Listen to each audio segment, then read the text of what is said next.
6:30. Okay.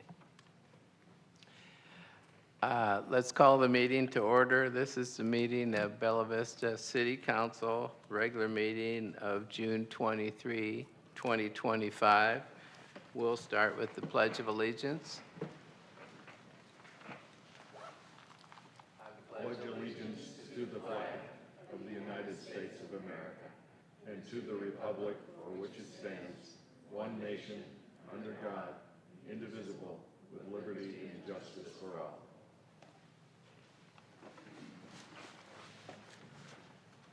Roll call, please.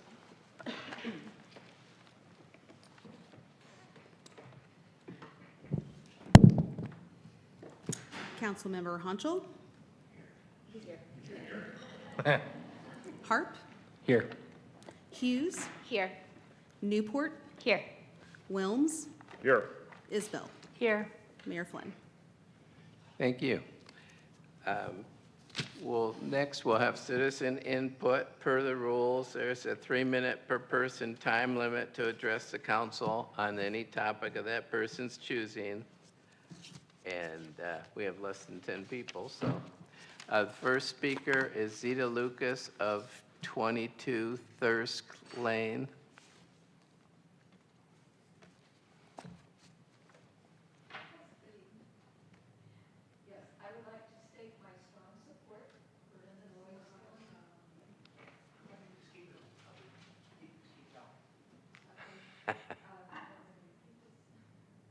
Testing 1, 2, 3.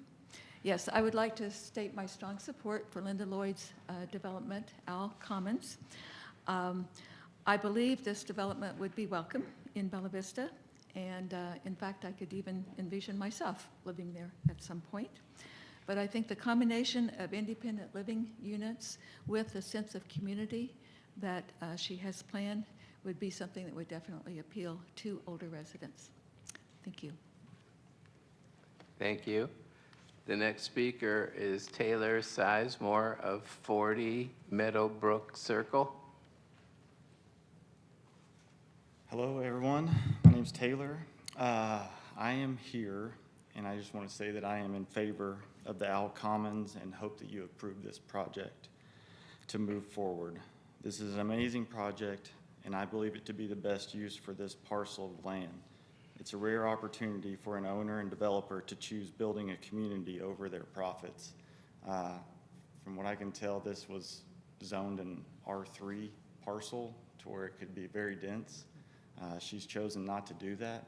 It's a beautiful space, and I think it would be such an amazing opportunity for a 55-plus community to have this location to call their home for a while. She's been amazing to work with over the last few months, and I think that this project could be very successful. She's pulled all of the building lots down into the center. It's going to have a beautiful buffer that you won't even be able to tell. The concerns of all of the houses in this location are 10 times better than it would be as it's currently zoned. So I'm here tonight in hopes that you are in favor of this project to move forward and hope to see it be built. Thank you. Thank you. Next speaker is Dale Phillips of 67 Lancaster Drive. Good evening. I would also like to express my support for the Al Commons project for 2 primary reasons. The first is that my wife Carol and I plan to live the rest of our lives here in Bella Vista. And for those of us that maintain our property, eventually the day is going to come that a smaller operation might be very much in our interest. And this type of a community project will definitely lend to accomplishing that goal. The second point I'd like to make is that over the years, the 8 years that we've lived in Bella Vista, we've had many friends come to visit, and they have found Bella Vista a great place to live. Many of these individuals are now approaching retirement. Many of them do not have family members anywhere else in the country, and they are looking for a place to settle in Bella Vista that will provide them with friends and a sense of community. And what Al Commons will provide is a perfect example of that type of environment. Thank you. Thank you. The next speaker is Jim Klinger of 29 Bassingham Drive.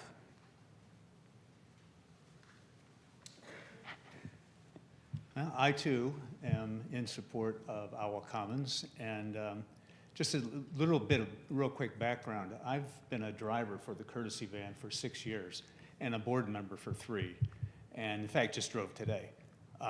And I can tell you, driving a lot of our senior citizens around, it's kind of sad, but oftentimes we're the only people they speak with all week.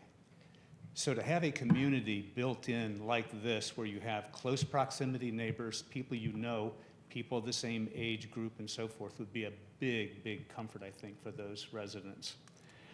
I also think that, you look at it, and co-housing is also known as intentional communities, and this is an intentional community. People move here not only to Bella Vista, but specifically to a place like Owl Commons as an intentional community. They want to be a part of something that is a community, small community, and very well understood and known by all of the people who live there. And I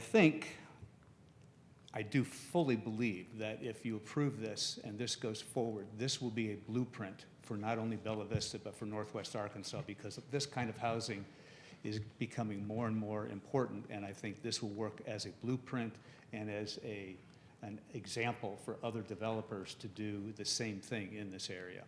So, thank you. Thank you. Next speaker is Ray Kirstens of 994 Little Acres Lane in Pea Ridge. Yes, I'm also in agreement with the Owl Commons. Linda has hired me to be the builder on this project, and I worked with her on a couple other projects. She's very conscientious about the environment during the building process. She builds high quality. She's not out there trying to save every penny. She's wanted it to be very economical as far as the utilities, and so she spends a lot of extra effort and money to make sure that that is a priority.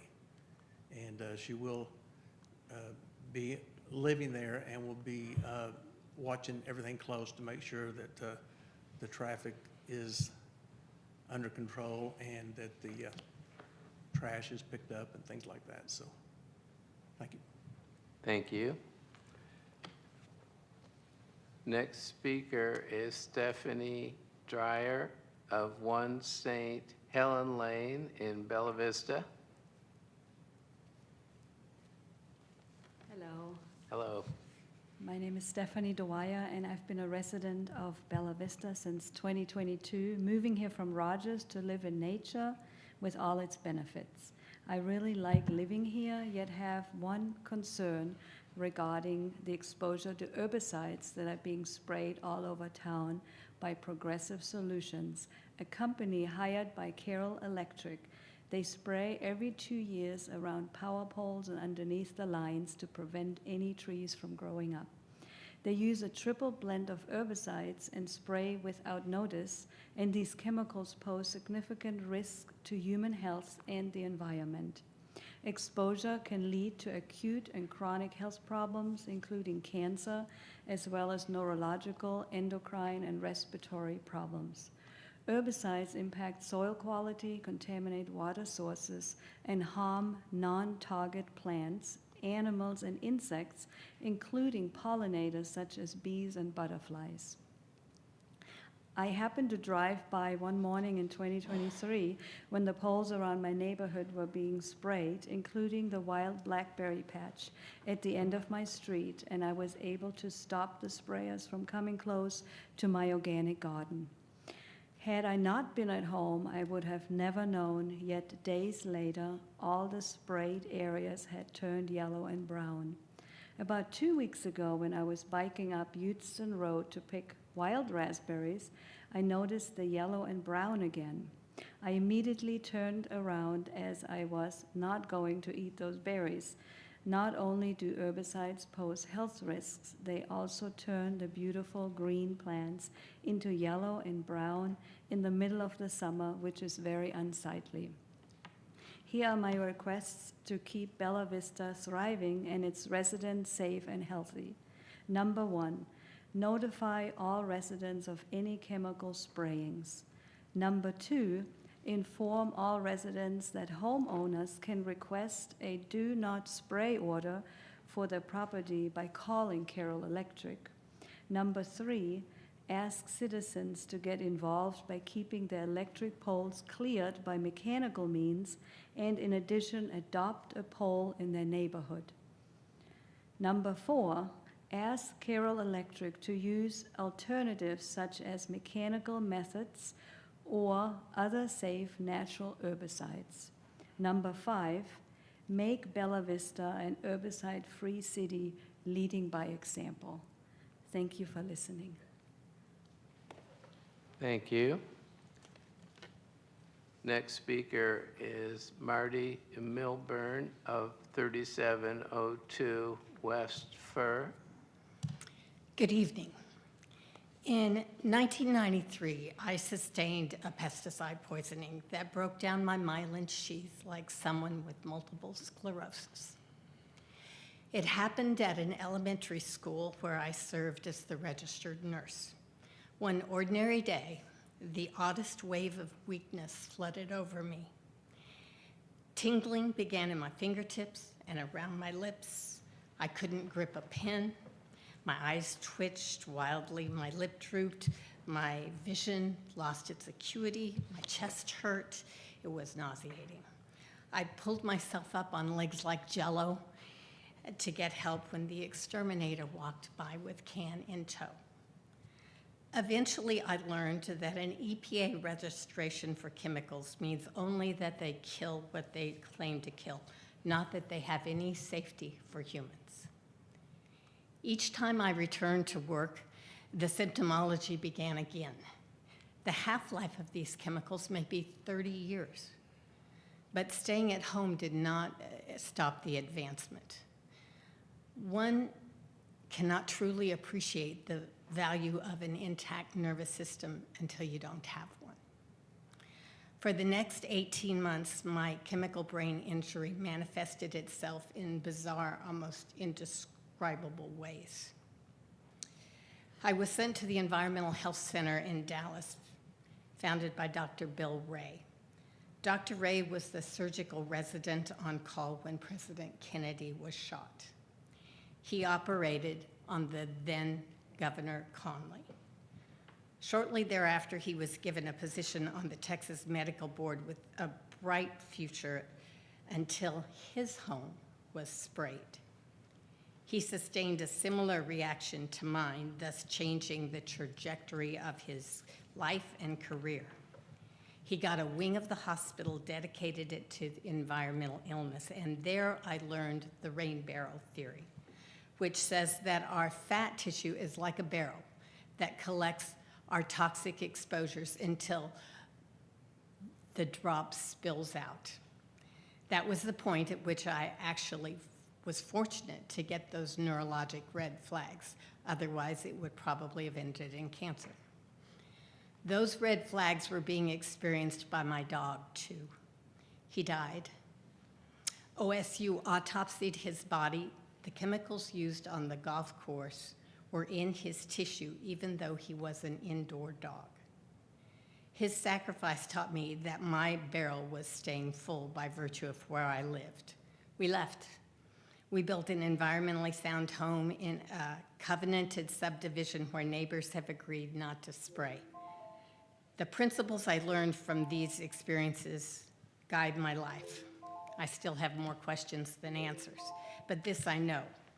It is the most vulnerable among us who serve as early warning signs of our common shared fate.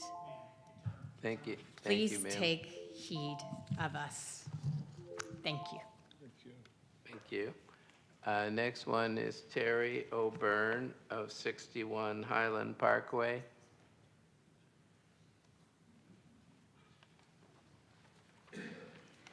Hi, I am here to support the Owl Commons project.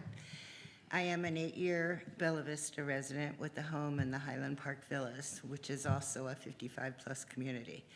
The feeling of peace and security in a community as this is more than words can say. Retirement age and beyond should be carefree with little anxiety, neighbors within reach and names told. How are you with true caring and time to spend with another? You are going out of town? What can I do for you? We will be sure to watch out for your house. Can I get your mail? Your dad's in the hospital? Well, here are some cookies for him, and let me know if I can stay with him for a while you take a break. Bella Vista was built on the premise of retirement and carefree living. Young blood now makes it even more vibrant and flourishing.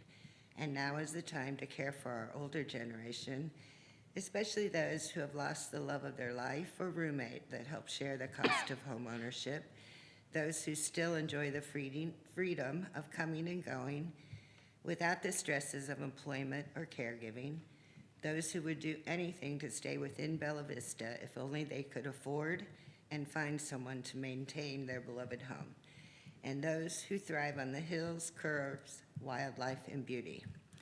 Linda Lloyd will make this a real and thriving community, allowing the simple luxuries of no-fret living, and she will ensure its development among the beauty, not removing the beauty. Surely this community will be the envy of our sister cities in Northwest Arkansas. Please allow her to gift our city and to gift our elders. Thank you. The next speaker is Yume Rosinski of Arizona. Okay, that was my other guess. Good evening. I'm here to speak on behalf of Our Commons, and I'm very grateful for the opportunity to work with Ms. Lloyd. I have worked with, as an architect, I've worked with lots of developers and owners over the last 30 years, and you'd be surprised if I were to say that this is the first owner that I've worked with that did not make maximizing their property the main focus or profit. The idea was about doing something that was in the heart and the spirit of the city of Bella Vista, building a community for, originally for the retirement community. And so in this development, we all know that this property, you're allowed to do more than 100 units. And Linda is choosing to do 23.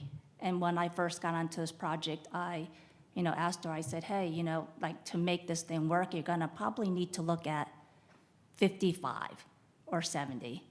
And she just looked at me and said, we're not going to make money in this project. It's not about this. This is my legacy. I am going to live here, and I want to be able to provide other people with what I want here also. And so, so starting working with Linda, we've learned that she's going to do what she says. The people that live around there and they're worrying about construction, she would be their best advocate and a bulldog. She is not going to let contractors run her over. I mean, if working with her over the last year, we realized that she has put the residents first. It's always, when we talk about something, she says, well, what about the neighbors? What about the residents? Well, it's all about doing the right thing and not about asking for forgiveness later, which I think is very refreshing. The one thing I do love about this community that she wants to build is that, for me, it's the idea of providing the social interaction. So this community is going to allow people, and I just turned 57 this year, and this was probably the first project I worked on that my husband and I said, we should live in this community, because the more I've read about planning for retirement, the one thing that people are worried about is loneliness. Like I don't want to build a big house just to look at bedrooms that my kids will come twice a year to come visit. Like I want to have friendship and have a social life where it's going to allow me to live longer. And I think this type of cluster living will allow people to have a healthier life. Thank you. Thank you. That's the end of citizen input. And it's now time for council member reply, if someone would like that. Wendy Hughes. So first, everyone who came to talk about Al Commons, thank you for coming. That's some great food for thought when we discuss this later on in the agenda, and I do appreciate you taking your time out of your day to come talk to us. Stephanie and Marty, thank you for coming and talking today about the pesticides and making us more aware. I'm so sorry that you experienced that, Marty. That sounds absolutely just devastating, and I'm glad that you're doing better. Education for all of us, we can all do better. And then Stephanie, thank you for some great points and some opportunities for us to do better as well as a community. And I think I actually had a conversation with your son a couple years ago on the phone, who's maybe a botany student or at the U of A, I think, and like, he was fantastic and some great ideas as well from those conversations. But I appreciate y'all coming and taking your time to come with us today.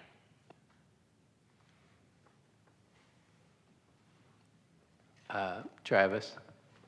Yeah, thanks for everyone that came out to support Al Commons project.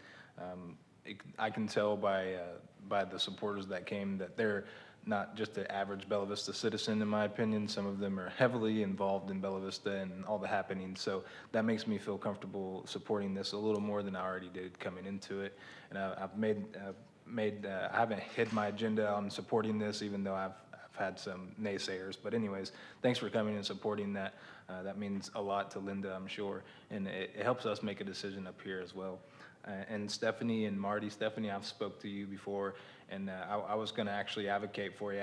It's a real danger health-wise, and we proved that with Marty and her story with the myelinated sheath injury, and I'm glad that it looks like maybe you overcame that. I'll do my part. I'm only one person on the council to see if we could get rid of that. I think we had these conversations in the past, and they were already supposed to be rid of that. So if they are indeed spraying, I think that's probably something they're not supposed to do. But I'm speaking off memory, and I have to look that up. But anyways, I'll do my part to put something in front of the council to get rid of the herbicide. So thanks for coming and taking your time to speak with us tonight. Larry Wilms. I want to thank everyone who came to speak about Al Commons and about the herbicide issue.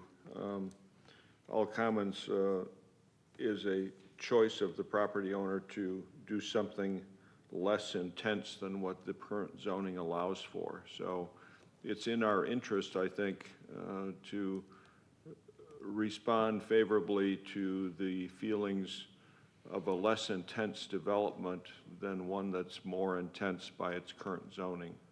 It's been pointed out by the Planning Commission and even tonight by several speakers. There could be over 100 houses placed on this based on its zoning, which would be a real intense thing for the neighbors.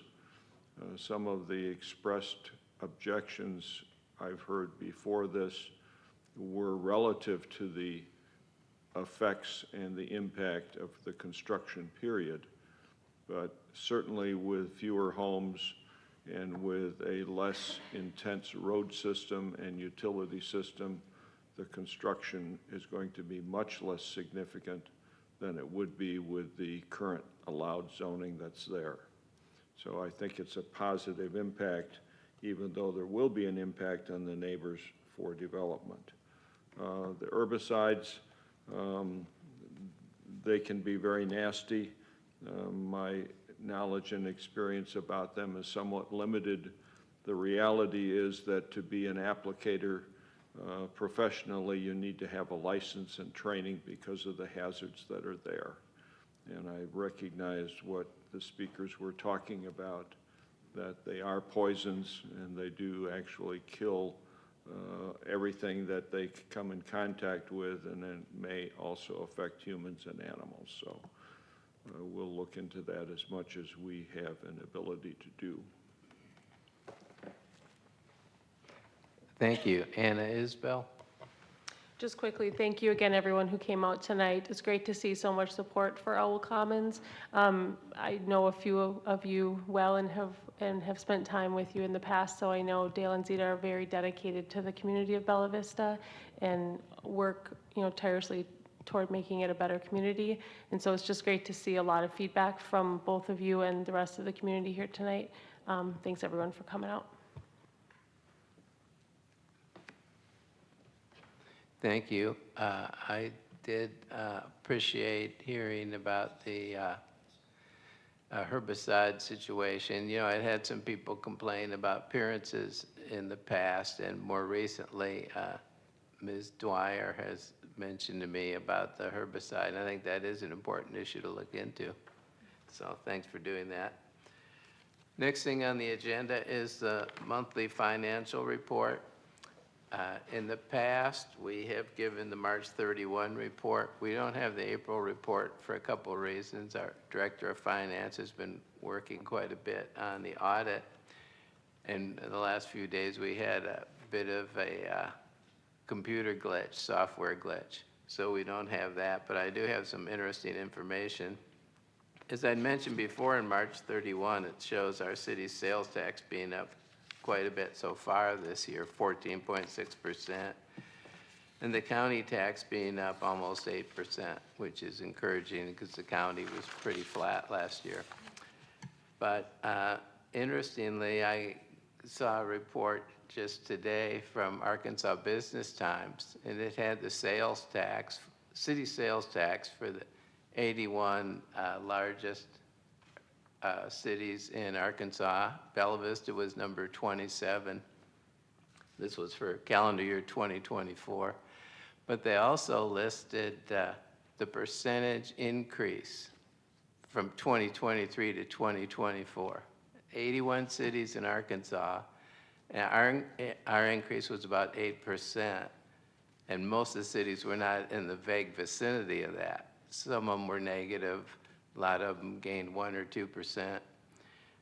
There was only 3 cities that actually were higher than us, and their names you'll recognize. There were smaller cities than ours, but percentage-wise had a better increase. It was Pea Ridge, Centerton, and Gentry.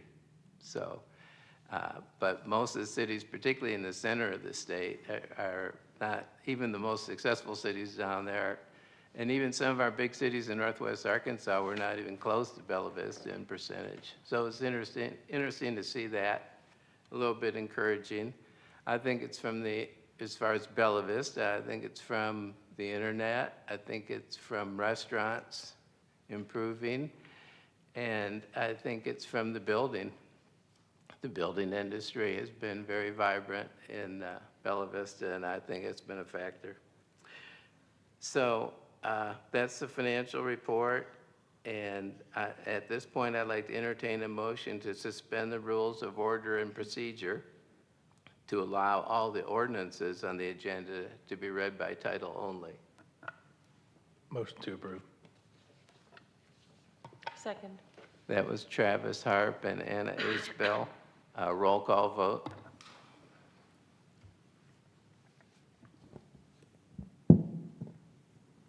Councilmember Honchel, Yes. Harp, Yes.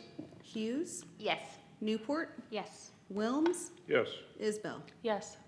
Motion carried 6-0. Thank you for that. Next item is the consent agenda, which includes the approval of the minutes. Is there a motion to approve? So moved. Second. That was Larry Wilms and Travis Harp. Roll call vote. Councilmember Honchel, Yes. Harp, Yes. Hughes, Yes. Newport, Yes. Wilms, Yes. Isbell. Yes. Motion carried 6-0. There is no unfinished business. The first new business is an ordinance amending section 1630, temporary portable storage containers of the Code of Ordinances of the City of Bella Vista to remove the requirement for a permit and for other purposes. Travis, did you want to talk about this? Yeah, so I just think that it's kind of a regulation or a permit that's not needed. I spoke about it pretty thoroughly in the work session. We don't require a permit to park a U-Haul in your driveway for the same amount of time. The individuals that are getting these temporary storage containers, they're paying for them, you know, and they're costly. I've actually used them when I was in the military and moved around a lot. This was my preferred method of moving my family and all of our belongings. Recently, a family member of mine in Greenland had a tornado hit their house. They used this type of container to salvage what was, left over and not ruined or destroyed by the tornado. And I just don't think it's a good idea, and I don't think it's fair to ask our residents to ask for permission to use a temporary container on their property. Anna, Isabel?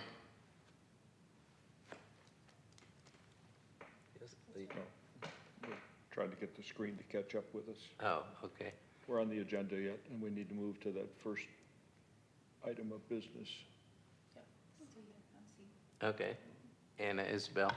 Yeah, I was going to say, I watched the meeting from last week, and I understand that there are other remedies in place when it comes to a storage container that Taylor described, that we have other ways to be able to handle any situation of anyone abusing having a storage container. And so I think knowing that we have those, remedies in place, that this is probably fair to remove this as a fee or really as a need to have a permit for. Wendy Hughes? Agreed. I watched the work session as well while I was absent last week. And Jason said it several times in the past that you don't make laws based on like one person, one incident happening. I think this came to be originally because of maybe a bad neighbor situation.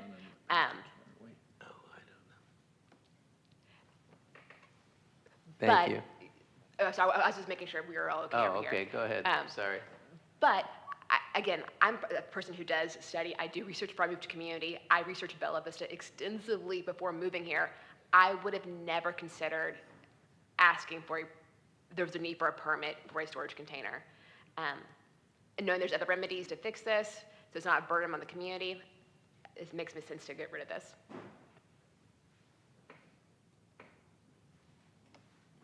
Any more comments? I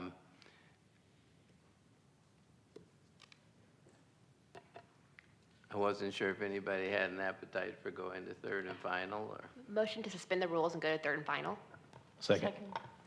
that was Wendy Hughes and Travis Harp. Roll call vote on motion to go to third and final.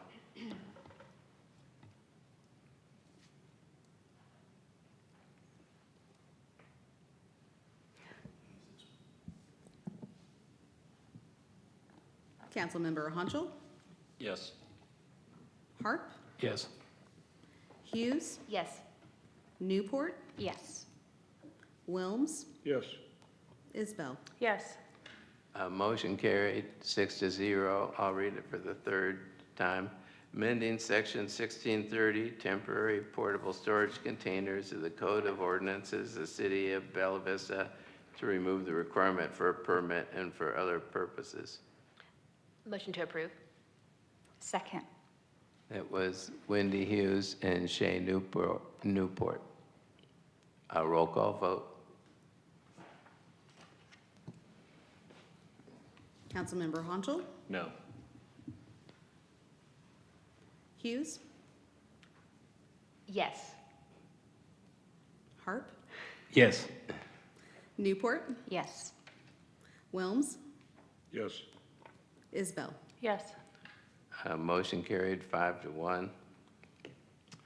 Thank you for that. Next is an ordinance amending the Bella Vista zoning ordinance and map to rezone property described in rezoning petition number PZD-2025-58573, county parcel number 16-11099-000 from R3 multifamily residential to PZD Plan Zoning District. And staff request move to third and final. Is there any discussion? Wendy Hughes? I agree with people who've come to speak about our comments. This seems like a great opportunity for our community. It's an opportunity for people to age in place with dignity and fight off depression and being alone and loneliness. And so having that built-in community, an intentional, planned community, where the applicant could absolutely sell her land, or if she wanted to, put 123 units in, and is downsizing to only 23 units, I believe it's almost 8 acres, with 4 of them are going to be untouched. It sounds like a win for the community. I'm a little jealous I'm not quite in the right age range yet. One day, Linda, if this works out, we'll talk later. But it is a great opportunity for our community. It is a win. So I do support this. Travis Harp. Yeah, I'm a supporter of this as well, and I want you to know that I've even stared down the barrel of controversy from some of my closest confidants over this, and I stand beside that it's your property and you've done all of the steps necessary. And I also just want to say that I would support moving to a third and final reading on this, and it's not something that I normally support. However, if you're in Bella Vista and care enough to pay any attention at all, you've probably heard about this. I've been hearing about this for a very long time. I know almost a year ago, I think you had a meeting with all of your neighbors, invited all of Bella Vista who wanted to come. So I don't believe there's any transparency issues. I do understand the concerns of some folks, and I've taken it under advisement that you serve on the Planning Commission and we're able to accomplish this. But I'm not going to let that stop me from supporting this. And Wendy, I don't believe by the time you're that age, there'll be any spaces left. There's already a waiting list, so. Larry Wilms. I think this will be a landmark project for Bella Vista. It'll put us on the map for sure with the leadership that's been shown here. It's going to be unique in the area in northwestern Arkansas, and it probably is unique in the state of Arkansas itself. So it will be a landmark project. It certainly fills the bill for our comprehensive 20-year plan or 2040 plan, which really proposed and encouraged the city to consider alternative types of housing and development in the city. It's outside the scope of the developer who came originally, Cooper, and now I think it may still be outside the new developer that we have is Blue Crane, although we have yet to see what they might propose conceptually. They might be a little bit more creative than what we've seen in the past. But tradition was the Cooper landmark process following many of their other projects. So I'm excited about it. I think it's going to be great for the city. Thank you. Is there a motion to move? Motion to move to third and final. Second. That's to suspend the rules. Yes, suspend the rules and move to third and final. That's Larry Wilms and Anna Isbell. Roll call vote. Councilmember Honchel, Yes. Harp, Yes. Hughes, Yes. Newport, Yes. Wilms, Yes. Isbell. Yes. Motion carried 6-0. I'll read it for the third and final. Amending the Bella Vista zoning ordinance and map to rezone property described in rezoning petition number PZD-2025-58573, county parcel number 16-11099-000, from R3 multifamily residential to PZD planned zoning district. Motion to approve. Second. That was Wendy Hughes and Shay Newport. A roll call vote. Councilmember Honchel, Yes. Harp, Yes. Hughes, Yes. Newport, Yes. Wilms, Yes. Isbell. Yes. Motion carried 6-0. The next one is a resolution establishing a code of conduct for the Bella Vista City Council. I think we went over this a little bit during the work session, but there's a copy of it, I think, in your packet. Is there any comment or thoughts about that? Yes, sir. Wendy Hughes? So when I ran for city council in 2022, I was sometimes appalled by the actions of the sitting council at the time. This disrespect, antagonism, both to each other and to the public. In 2023, it's still happening with some of our members of our council. And I know I've been wanting a code of conduct, some decorum, some rules, because it takes nothing to be kind.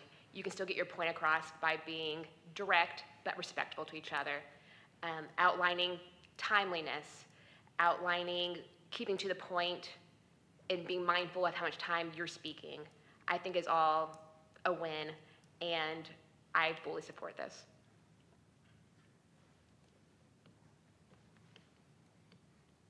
I guess there's no other comments. Is there a motion to approve?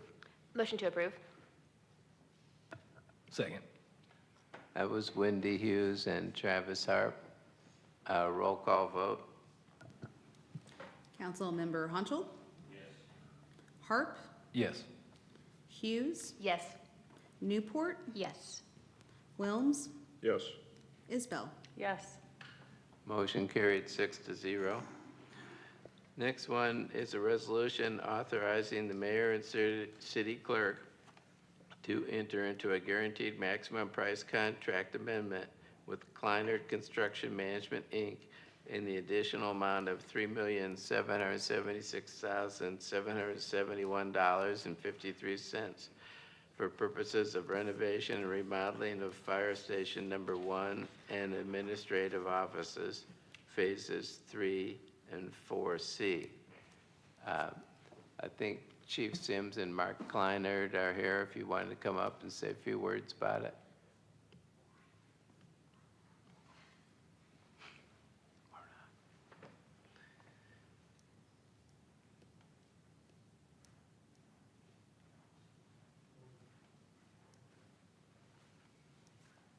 Any questions?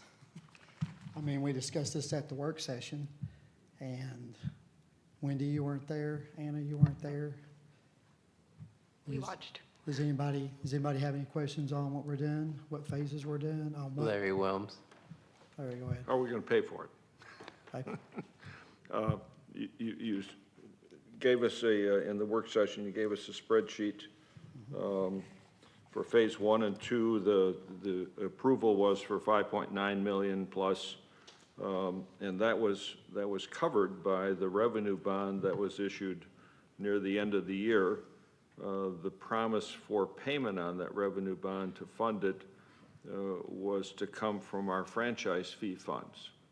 So those monies are not available for other things because they're going to cover the bond payment for phase 1 and phase 2, as I understand. So phase 3 and 4C, how are we funding those? Well, Larry, I'm not the finance director, okay? And I'm not the mayor. I'm not So either. I can tell you this. Huh? I do have in this budget cycle, $600,000 that we kind of planned on that we might need for that, to start that phase in my capital projects. And also I have $600,000 in next year's capital projects to kind of continue on with this phase until we can find the alternative funding mechanism that the mayor, I think, is going to bring forth in front of council next month. Is that correct? Yeah, that's probably more of a question for me, actually. And Travis, I think late last week by email, I was out of town, raised a similar question. So I wanted to tell council about some plans that are going to come up in July. We're planning to go for an extension of our 1% sales tax and to have that on the ballot in November. Now, for that to occur, council has to approve it in July or August because of the timing when you sign up for things. Part of the reason some of the reasons this happened is good news, actually. Our city sales tax has been more robust than we thought. It was always the plan to I've been advised by all my financial advisors and political advisors to have an extension of the 1% sales tax at some time. I originally thought that would be spring of 2027. And you have to do the extension before it's paid off. So when we first got the bond in 2020, it was actually a 25-year bond but it was supposed to be paid off, or the financial experts estimated it'd be paid off in 2031. So our city sales tax receipts have been more robust than people thought. So more recently, last few years, they told us it would be paid off in October 2027. So now they're telling us it'll be paid off in spring of 2027 because the sales tax receipts continue. In fact, they're even more so, more than they were expecting them to be. So that means the time for this election is, well, under state law, you can only do the elections twice, when the primary is and when the general election is, 2 times during the year. So we're at the point now where we need to do the election in November this year or March of next year. And our director of finance is pretty conservative. She's pretty anxious to get it going sooner rather than later. So we're going to come to you with a detailed thing in July about the different things that would go into this. But one of them would be the approximately $7 million to finish this project. One of them would be to pay off all our debt, which is the finance people are estimating would be around 10 million. And then there's other various things of, fire station number 5, some new fire trucks, police cars, things like that. So it's a lot of work putting the whole list together. So so we really couldn't be ready for you until July. Well, so normally, I wouldn't ask for the 3.7 until we had that. We're putting the cart before the horse a little bit because we didn't want that. It's more financially efficient to have the contractor not leave the site, right? And we knew we had the money no matter what to do this because he has the 600,000. He's got what he talked about in his capital budget. Plus, if this election didn't go exactly how we wanted, we actually have a lot of room on the revenue bonds still. Our revenue bonds the payment's like $670,000 a year, but our revenue bonds are actually $2 million a year. So we're using just a very, we've got a lot of room there still. So, but anyway, that's the general plan, and in July, we're gonna come to you guys with the plan. And we just couldn't get ready quite this fast, so. Anyway, that's the short story. So then the question is, do we delay approval on this until we have a plan? No, we really the reason I brought this in June is because we don't want the contractor to leave the site because it'll cost us money. And I'm confident we can cover the 3.7 million in any event, so. Well, our available funds for this year, based upon the budget approval, was 5.344 million when we adopted the 2025 budget.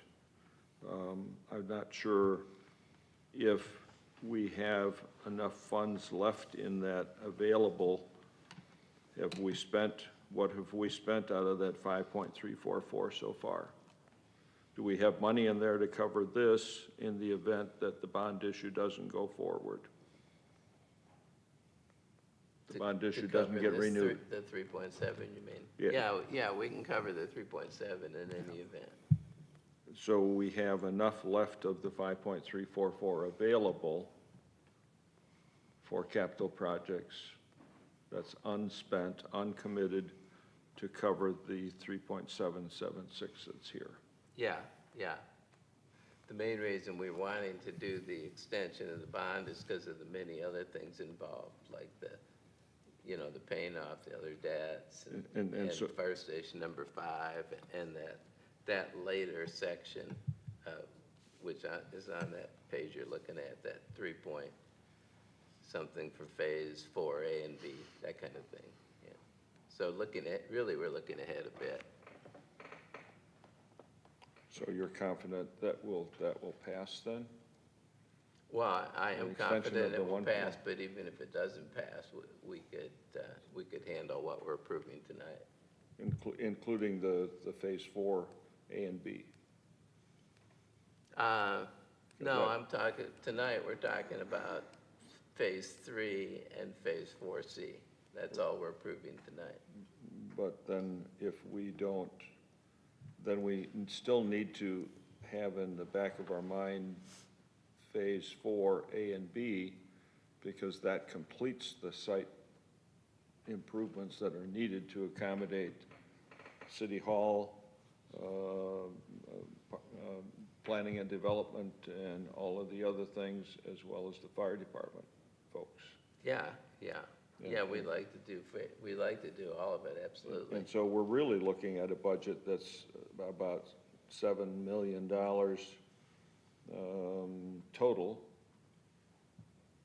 Correct. That's beyond what we have in our available funds for 25. Yeah, but what we're approving tonight is 3.7. Well, but that begs the question about 4A and 4B. What is 4A and 4B for the audience? So 4A and 4B is going to be two new modern engine bays, and then a mezzanine with a two-story mezzanine on top of it that can include about 1,800 square foot of conditional space on top of it. Will be additional space for the fire department as far as reporting, offices for reporting, an exercise room, and a place to put our meds at, our controlled meds. And basically what that does is takes out the old The old current section. fire That's correct. offices, I guess, is that what you'd call Yes, them? the old fire station, The old center of the old fire station, station. not the fire bays, not the truck bays. That's correct. But the building itself, that's where staff's, that houses the staff. That's correct. That's the one that will be with the extra high So this amount doors here, for fire vehicles. this amount we're looking at approving tonight includes Phase 3, which is a totally complete renovation of the current City Hall offices for planning. And then it also includes basically a new renovation of the 3 existing engine bays. We can't take those engine bays down because they're connected to the other building, so that's part of that. That's why we have to kind of make that a little bit more modern what it is to the best of our abilities. And then Phase A and B is to take out the center section, put the two new bays, the two-story mezzanine with the top floor being conditioned space, about 1,800 square foot. It's about a 30,000 square foot project total. So, Mr. Mayor, you're confident that we have the monies to be able to do both of these projects, even if the bond issue is not extended? Yeah, even if the bond issue is not extended, we could find a way to get it done, yeah, because of all the room in the revenue bond.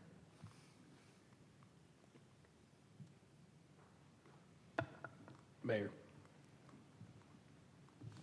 Oh, Travis? And just to be clear, that when you say extension of that would, another way to word that, just a renewal of the current bond, correct? Yes, yeah, the beauty of it is the reason this is so popular with cities and people advise you this way is it's not a tax increase. It's the same tax, and you're able to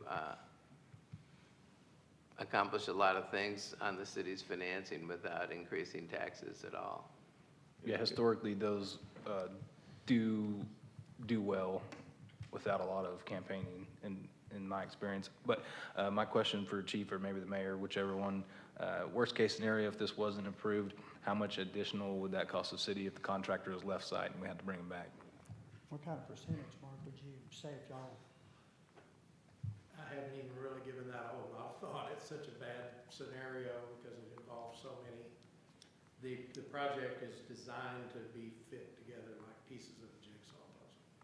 We're finishing up piece number 2, and 3 would be the other end, and that's because of the moving around of city staff and city personnel, and that's kind of different story, but we've got it figured out how to get there, but it's really important.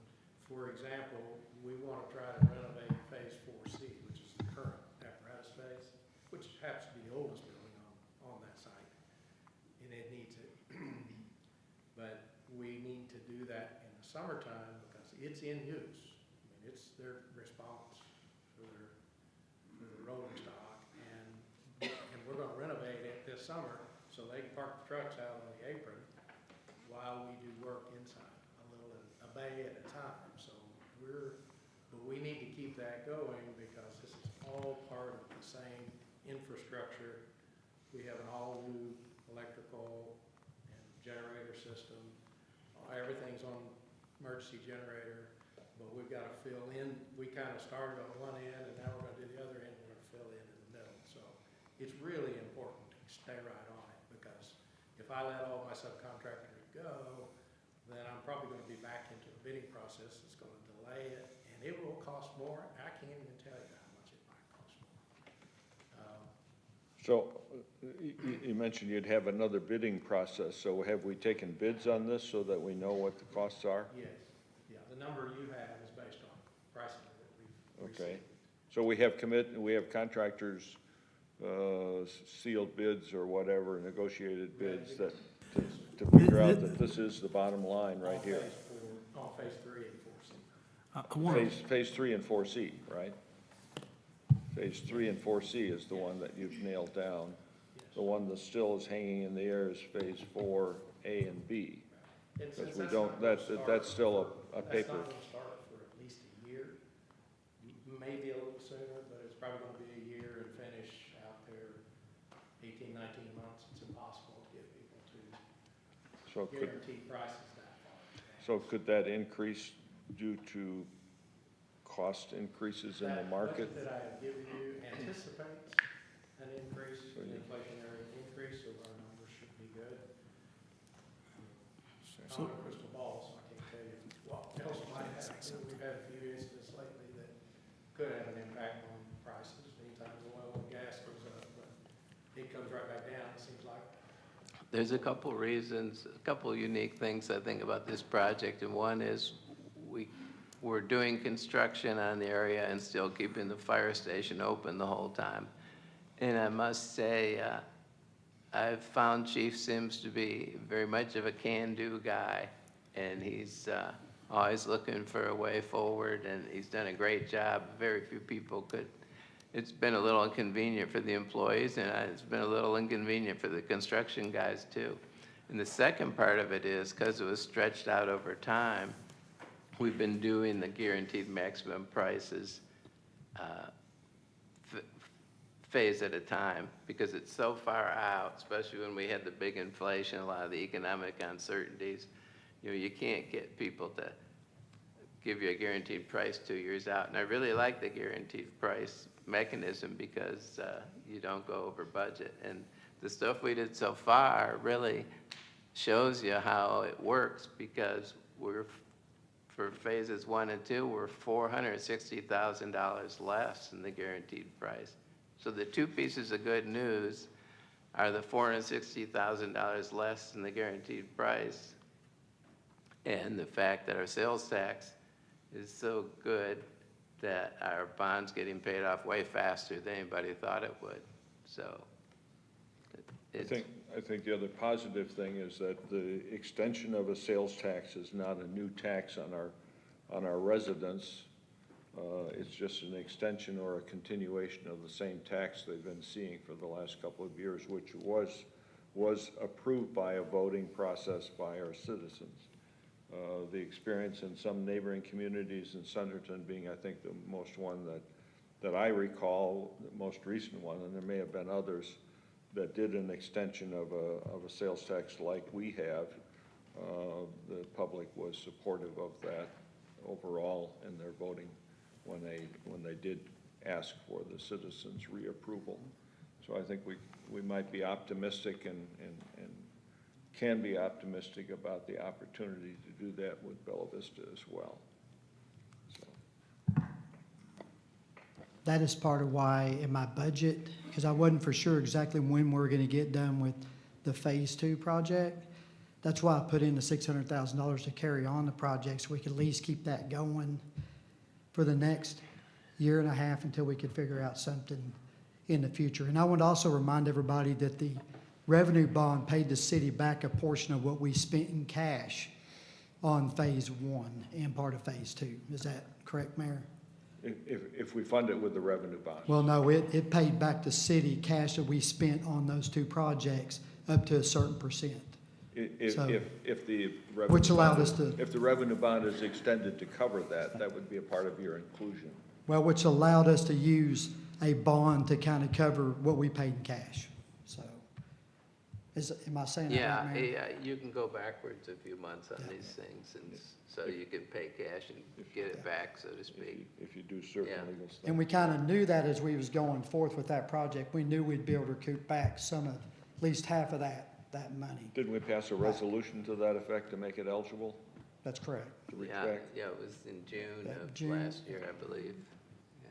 Chief, are any of the other departments that are gonna reside in that building, do they have any budget involved in this? I'm just curious. Or is it all the fire department's budget? It's all, as of right now, it's all in the fire department's budget. Because I wasn't for sure, we weren't for sure at the time. It was just easier to do it through my budget at the time, because we weren't for sure exactly where everybody was gonna be at during that time frame. So we didn't know exactly what was gonna be taking place. So I went ahead and absorbed it in my capital. Capital's capital, so I just absorbed it in my capital to move forward with the project. Will that be replaced by will anybody share the cost of this with the fire department's budget in the future? Well, I guess that's the mayor's question on that, but as of right now, I don't mind covering it in my budget, so. Yeah, rather than My dividing capital. it up, we just kept it all that way. Okay. Six one, half dozen the other, really. Yeah. So. Well, I I guess told I you could he's a say, can-do guy. well, and part of it too is because this phase of it actually is tied to the fire department as well. So, I mean, it's tied to the engine bay, so we got to kind of do those together. So that's kind of what I was thinking. Yeah. I didn't put enough in there. I wasn't expecting it to be quite as much as it is now, but there's a lot of moving parts to it that makes it expensive, and part of it is the roof structure. The old roof's got to come off, and a new roof's got to go on to tie into everything, and that's a big expense. So This I is, wouldn't. yeah, this is a risky decision. I feel like there's a lot riding on this. It's not it's not a $100,000 project. So I echo Larry's concerns with this, but I'm prepared to move forward with it. Motion to approve. That was Shay Newport and Craig Honchel. Roll call vote. Councilmember Honchel, Yes. Harp, Yes. Hughes, Yes. Newport, Yes. Wilms, Yes. Isbell. Yes. Motion carried 6-0. Thank you for that. In announcements, next city council work session is 5:30 p.m. on Monday, July 21 at Bella Vista Police Training Room. City council regular meeting is 6 p.m. Monday, July 28 at Bella Vista District Court. Planning Commission special session for the code reform is 4:30 p.m. Monday, June 30 at Bella Vista District Court. And Planning Commission work sessions 4:30 p.m. Thursday, July 3 at Bella Vista District Court. Planning Commission regular meeting 4:30 p.m. or immediately following the BZA Monday, July 14 at Bella Vista District Court. And Board of Construction Appeals 3 p.m. Tuesday, July 8 if necessary at Fire Station Number 4 Conference Room, 1639 Forest Hills Boulevard. If there's not anything else, we're adjourned. Thank you.